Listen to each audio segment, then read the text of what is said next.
At a renowned ranch, where only the finest and most valuable horses were sold, a day came that would change everything. The employees noticed an old man entering the place, dressed in worn and weathered clothes. His appearance stood in stark contrast to the luxurious surroundings, and curiosity filled the air. The workers exchanged looks, wondering what the man could possibly want there. One of the hands commented with irony, "Maybe he's lost. Mistook the ranch for some other farm. These old folks can't see too well anymore." They chuckled, waiting for the man to leave like many others who couldn't afford the extravagant prices. But to everyone's surprise, the old man didn't leave. He walked straight towards the area where the finest horses were displayed. His presence, though unassuming, commanded attention. He stopped before a majestic black horse, its coat shimmering in the light. His hand reached out as if drawn by something deep within. Before he could touch the horse, a seller rushed over, saying, "Sir, please step away. These horses are not for just anyone." The old man, confused, replied, "But this horse is for sale. I just want to see it up close." The seller scoffed, "This horse is one of the rarest, from an exclusive Arabian lineage. Only someone with a lot of money can afford it. And frankly, I don't think you're that kind of person." The old man remained silent, staring at the horse with a dreamy look. The manager, noticing the situation, decided to intervene. But his words only made things worse. "Sir, perhaps you should leave.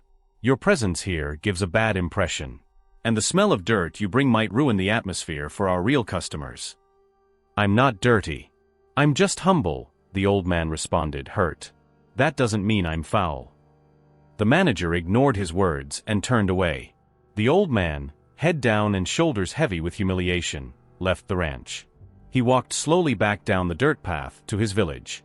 Moments later, one of the workers shouted, "Hey, this old man left a bag here. Someone should get rid of it." The new young seller, who had observed everything in silence, approached the bag. Unlike his co-workers, he didn't see dirt or neglect. He saw something left behind by someone who didn't deserve to be treated this way. Without hesitation, he grabbed the bag and ran after the old man. He caught up with him down the path. "Sir, wait," the young man called out. The old man turned around, surprised to see the seller holding the bag. "Oh, my head. I forgot," the old man said. "Thank you, young man." Curious, the young man asked, "Why did you come to the ranch?" The old man sighed deeply, as if the question awakened painful memories. "Because I had hoped to buy a horse." The seller, now genuinely interested, asked softly, "Maybe I can help you find one within your budget." "No, young man," the old man replied, his voice breaking. "My wife didn't want just any horse. She dreamed of that black one. Not any horse, but that one." The young man stood silent, deeply moved. The old man continued, his voice full of regret, "We saved for years. It was our dream. We walked miles, saving every penny. We wanted more than just a horse. We dreamed of riding together, seeing new places. But time passed, and everything became more expensive." He forced a bitter smile. The young man, touched, said softly, "Maybe I can help find a horse within your price range." "No, son. My wife wanted that one," the old man whispered, his voice barely audible. His hands trembled as he adjusted his worn hat. "You see, when my wife, Isabella, was young, she had this special connection with horses. We met at a fair in Valencia, 40 years ago. She was admiring the horses, and her eyes. Oh, her eyes shone like stars." The young man, Pablo, listened closely, heart heavy with sympathy.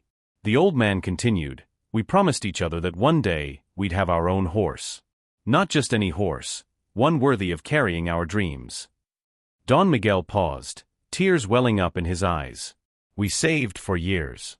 Isabella sewed, I worked extra jobs on weekends.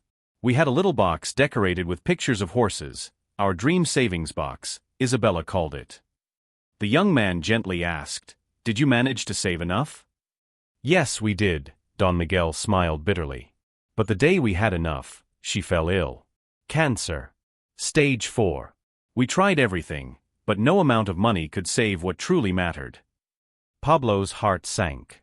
The silence between them hung heavy. He could feel the weight of Don Miguel's story. The old man continued softly, She held my hand and made me promise something before she passed. She wanted to feel the wind in her hair, riding that black horse we always dreamed of. Don Miguel pulled out an old photograph from his pocket.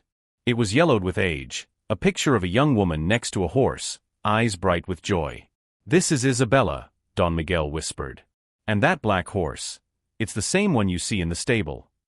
Pablo looked at the photograph, then back at the horse. He finally understood the depth of the old man's longing. "It's been 40 years, Don Miguel said softly.